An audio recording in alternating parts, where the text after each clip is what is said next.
Alright then, let's get into another video talking about building and setting up bases today. I'm on Big V in this map. Just gonna get my recycler to deploy here. So when in this game, often your base is just your production units and your tanks. So you don't need to make permanent buildings. It can just be that you use your production units and you have your tanks as your defense as well as your offense. That's quite fine. But it is obviously a good idea to, at the very least, well, it's not a good idea, it's absolutely crucial that you do make silos. So if I'm starting a game now, I'll begin by making a constructor coming down here to the southwest where there's scrap. Not really too much there. I'll come around here. And I'm just looking for a scrap field right now to put down a silo. So for buildings, you always want to be making silos and scrap fields. Obviously so that you can get the scrap quicker. And so, as this happens, I'll wait for scrap to be collected at the base and then make more scavengers. And bring these down. So let me just bring these. So I'm bringing scavenger 1 and 3. I'll have them follow me, and I'm going to have them over here and collect this scrap. So that overall in time I'm going to be picking up more scrap over time quicker by collecting from 2 areas at the same time. So yeah, always be making silos. That's kind of unavoidable, you have to be doing this. Finding scrap fields, taking scrap. And then additionally you may choose to add extra things. So a barracks is often good just to throw up by a silo. And when it comes to barracks, oh yeah, first thing I should say actually, you have a limit of 5 per building. So you can only have 5 silos, you can only have 5 barracks. This is for all buildings except powers and gun towers, where you can have 10 of each. So you can have 10 gun towers, but everything else you can only have 5. So you can have 10 powers and 10 gun towers. You can only have 5 of everything else. So yeah, a barracks is good, although it's expensive. It's the most expensive building at 8. Once you make it, you get the use out of it. So I got 5 pilots for that. Let me just do another one to show you. I'll just bring my pilots down to 10. Build a barracks. And I'll gain 5 pilots. What's good about the barracks is that once you make it, it's served its purpose. You get 5 pilots, but you also have the APC, which is able to get more troops from the barracks. So rather than return to the recycler, you can replenish troops here. So that's what's good about them. You can place them up close to where you plan to attack your opponent, near their base. You drop an APC and then they will replenish at the barracks, so that's good. And additionally, they only drop 3 scrap while having an extreme amount of hull. So I'll just show you. It takes a very long time to kill this, and a lot of ammo to kill this. And the fact that you only get 3 scrap when it's destroyed makes it a very low priority. So once you make one, it's normally going to survive, unless it's obviously really close to your opponent's base, then they might destroy it.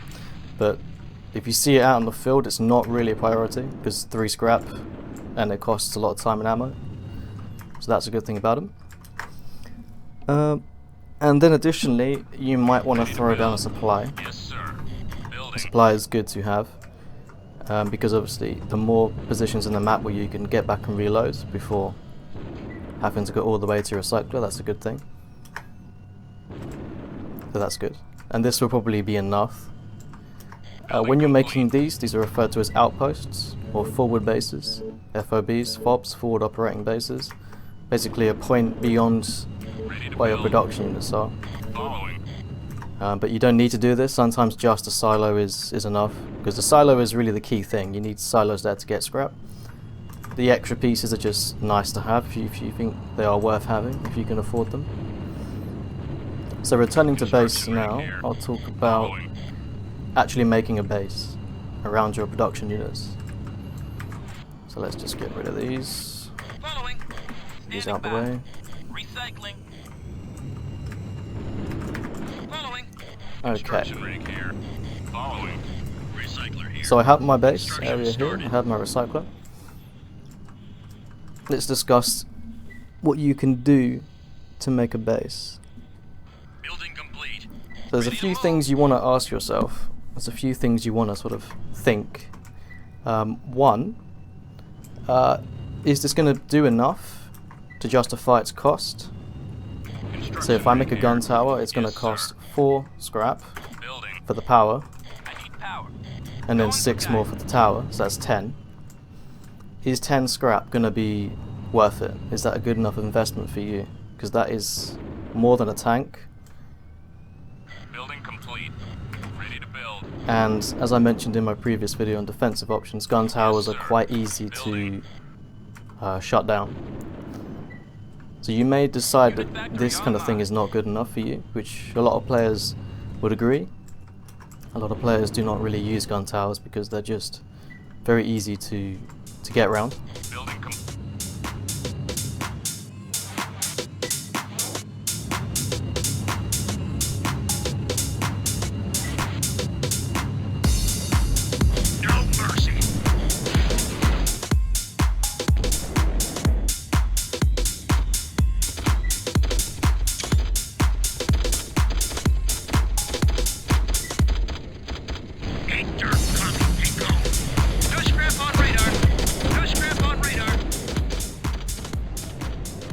So you want to ask yourself, is it worth making? Is this worth the cost? And secondly, is it in a good position to do its job? So you see how I placed the tower. It has a vantage, it has a view over the entrance to the base here.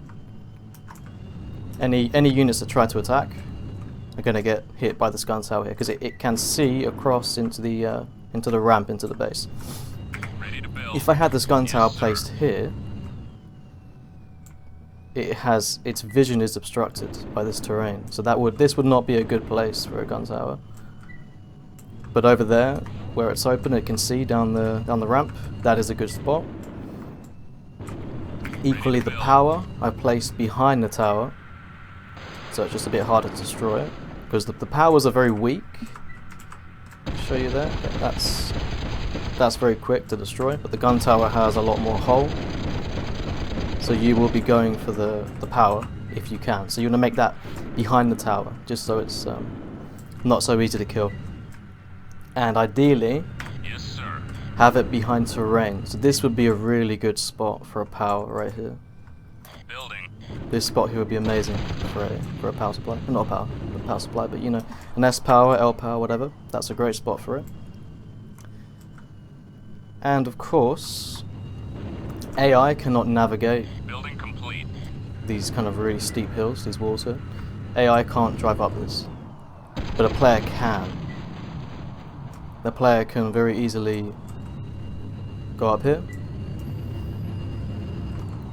and destroy this power.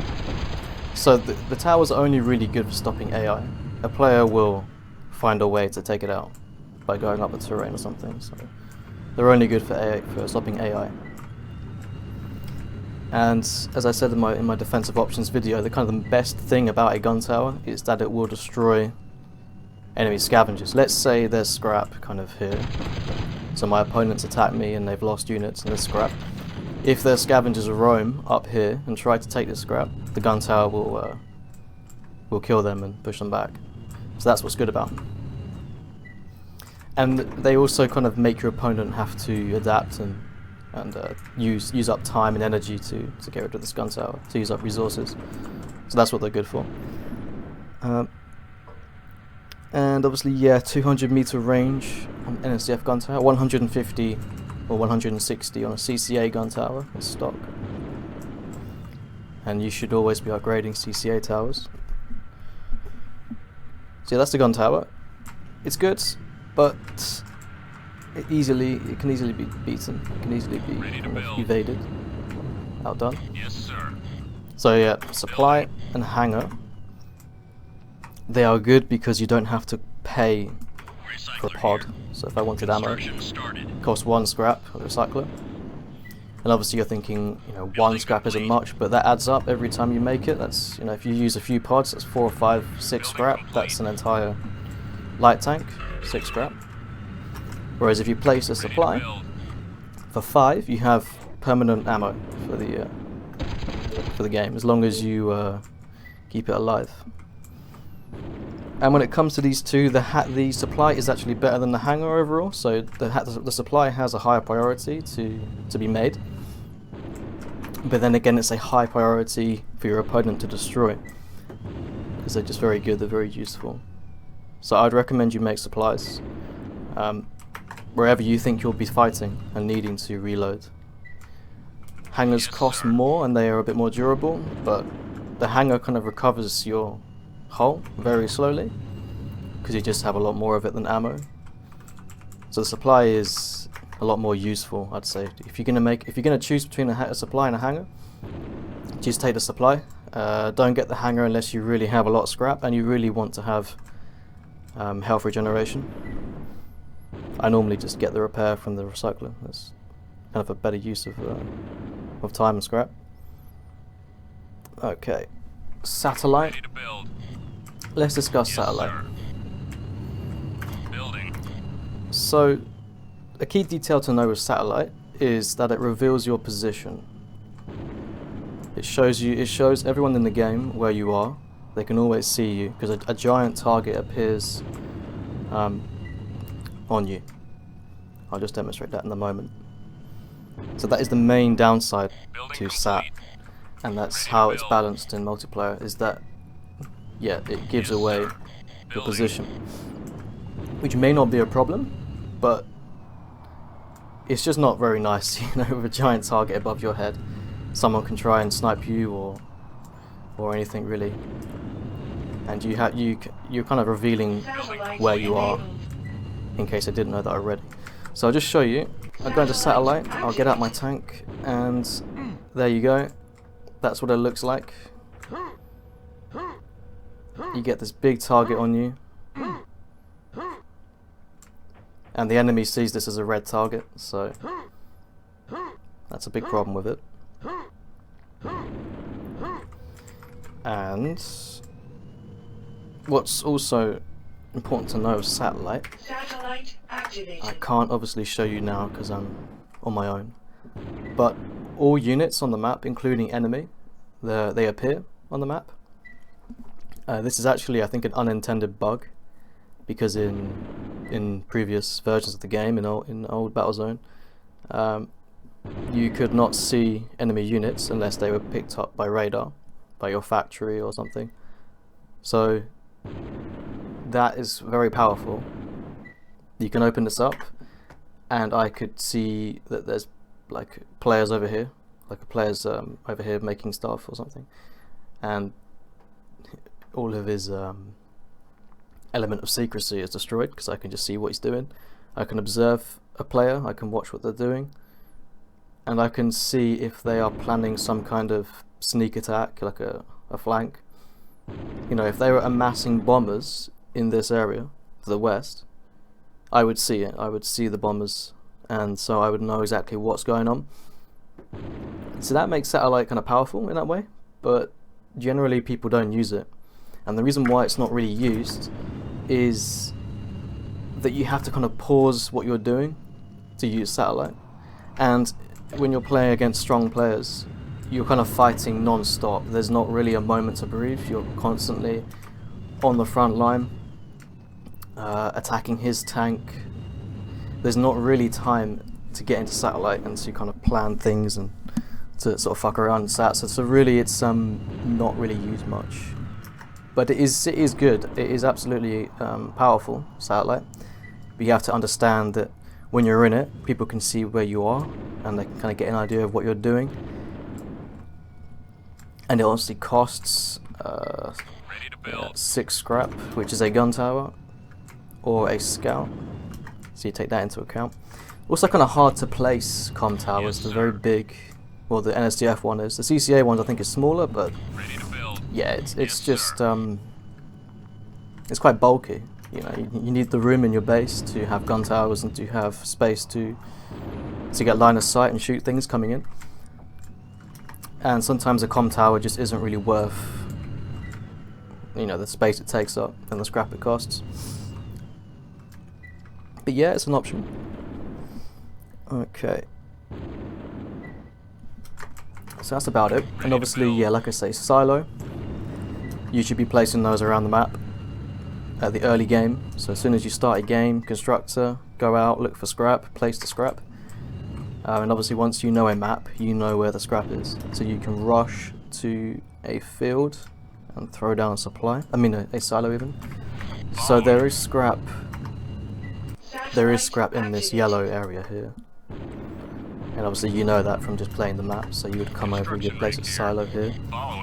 Good idea to put a nav with the silo. So just imagine there's constructors here. Silo placed. Drop the nav. Scavengers to the nav. And I know that in a few moments they will arrive and they will collect this scrap. So that's good to do. And barracks, throw them up when you're planning to attack. So let's actually just demonstrate that to you. So let's just imagine my opponent is north. I'm going to move to siege, move into attack. Okay, so I've just cut forward a bit to save time on bringing the recycler around. So when you play this game, this map, your opponent is in the north area, or if you're north, they're in the south area. And I'm just going to demonstrate to you how I'd go about setting up a kind of forward outpost to begin sieging my opponent. The important thing to know is the range of a howitzer is obviously around 500 to 600 meters, depending on the elevation. So ideally, if you can, you don't want to build closer than, say, 500 meters to your opponent's base. So my constructor is about 450 away from here, which is where my opponent would be. Then my opponent would be in this area, and well, it's about 500 meters away. So even that is a little bit too close.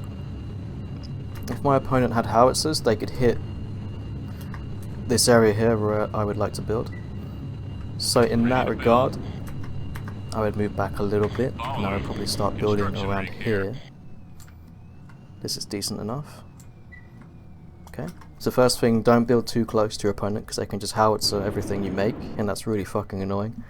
Okay, so let's go about it. First thing I would do is a silo. Well, not really this far back, but maybe, yeah, around here is fine. So I'd have a silo up, obviously, so that when I fight, and if my opponent tries to push out and attack my position, I can get the scrap and keep remaking units. So you need a silo. Silo is so important. It's really, you should be making them everywhere. Again, remember you have a limit of 5, so don't make too many silos so that you can't make more. The maximum is 5.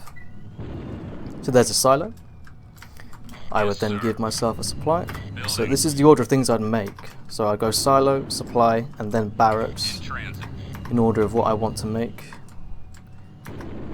in this moment where I'm planning to attack the player here, just over here. So supply next. Building complete. Just so I can go up there and shoot some things, destroy some stuff, destroy a gun tower, and then just come back and reload very quickly, keep the pressure up. Yes, sir. Then a barracks, probably a little bit closer. The barracks around here, so that I can drop an APC up on his stuff, and then it can come back here and get more troops.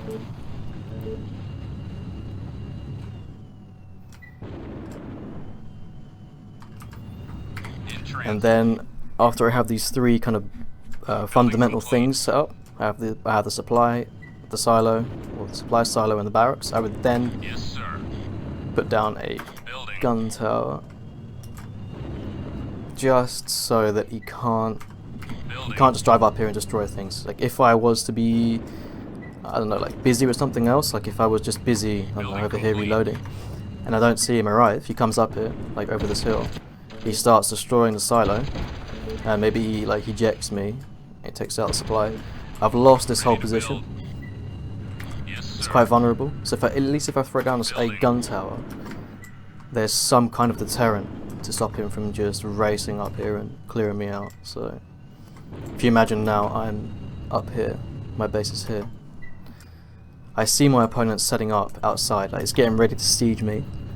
I obviously need to do something about that, so I would try to come out and attack. But if there's a gun tower here, well, I've got to at least think about it.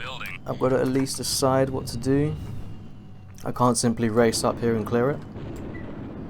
So a couple gun towers, I think they're quite nice, just to, like I say, just a deterrent, just to sort of set a line and say, you can't simply waltz in here and clear me out. You've got to deal with this shit first. And yeah, that's pretty much it for building. Again, you know, the barracks, once you've made it, it's served its purpose. They're good to just throw up around the map because they cost so much time and ammo to destroy. And they only give 3 scrap when you destroy it. So there's really not much incentive for an opponent to get rid of it, unless if it's really close to their base, because obviously it's a threat. It's a threat in that APCs can be sent out and reloaded really quickly. But a barracks out in the middle of nowhere is very low priority. No one's going to really bother destroying it because you only get 3 scrap and it just takes so much time. And yeah, that's pretty much it. So thank you very much for watching, and I'll end it there.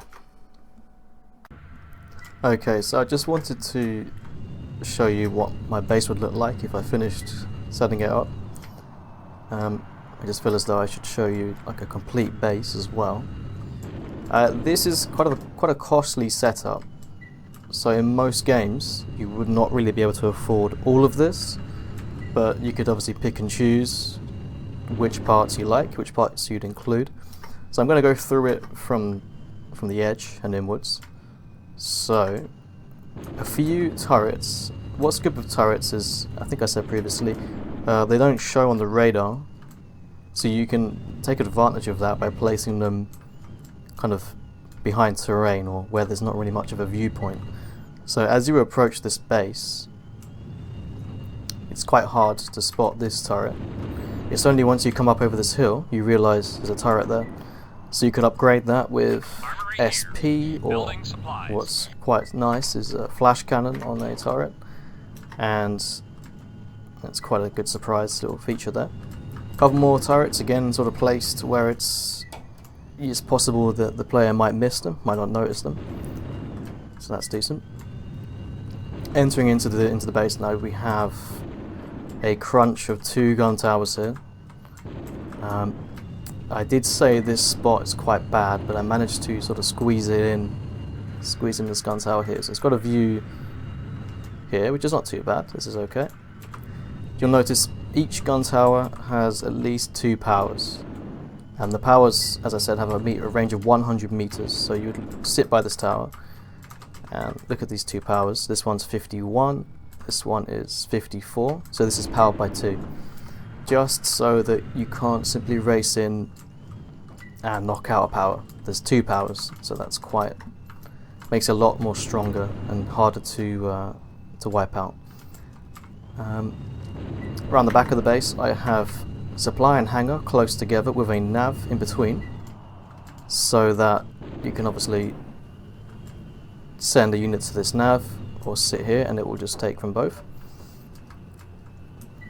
In addition, a couple more turrets just sort of placed in gaps where they have a view of the entrance.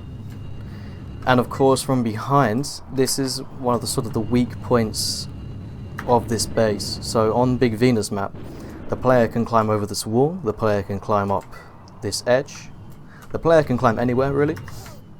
The AI cannot, so the AI has to enter my base from the slope, the southwest slope. But the player himself, in his own tank, he can come from any angle at all.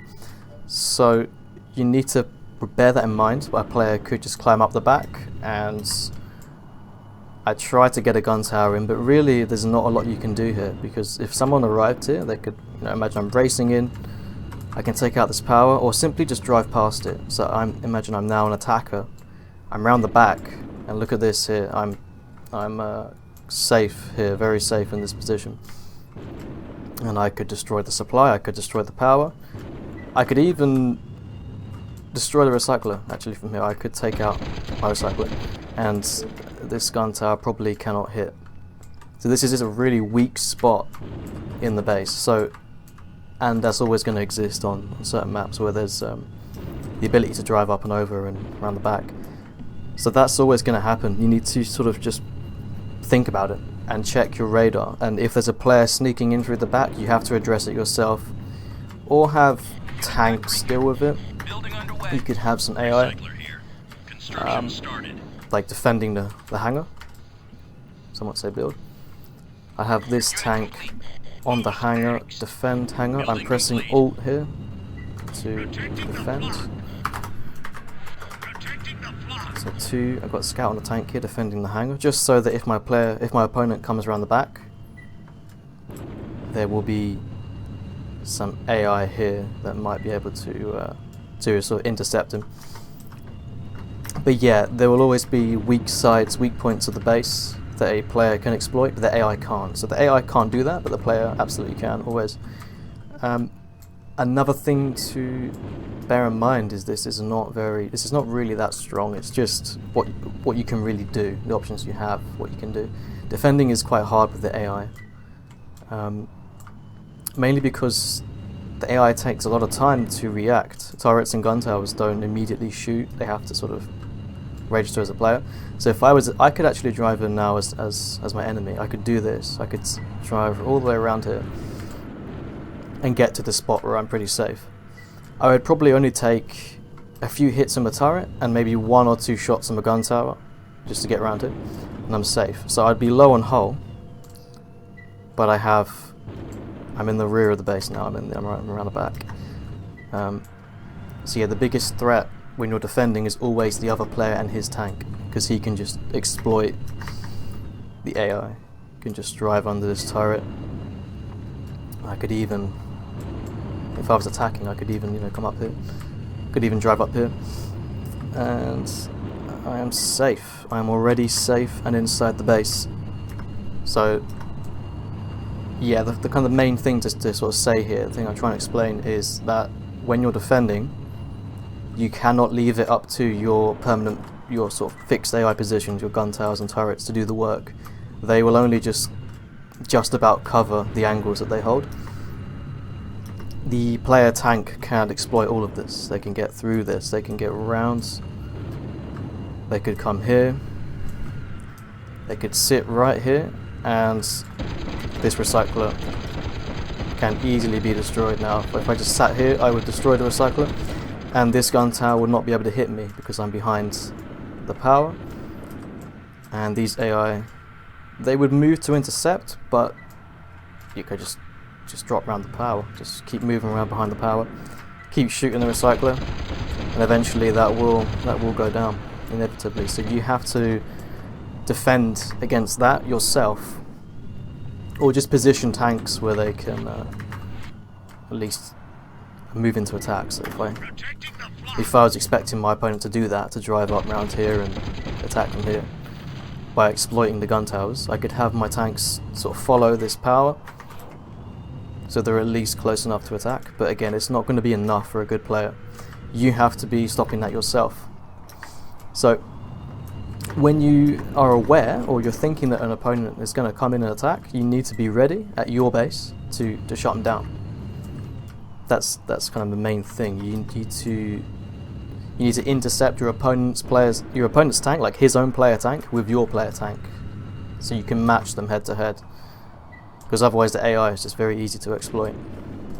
So yeah, that is what a base would look like on Big Venus map. You would lock down the front ramp for AI, and then as for the weak points around the back and the side, you have to just sort of stay here yourself in your tank and address him. Take him on 1v1, and hopefully he doesn't beat you and get behind something to destroy a cycler. But yeah. You could have some turrets here. A turret here, a turret over there. But they are very weak, easy to destroy. So yeah, the key thing is you have to defend with your own tank, otherwise a player can exploit the AI. Okie dokies. Thank you.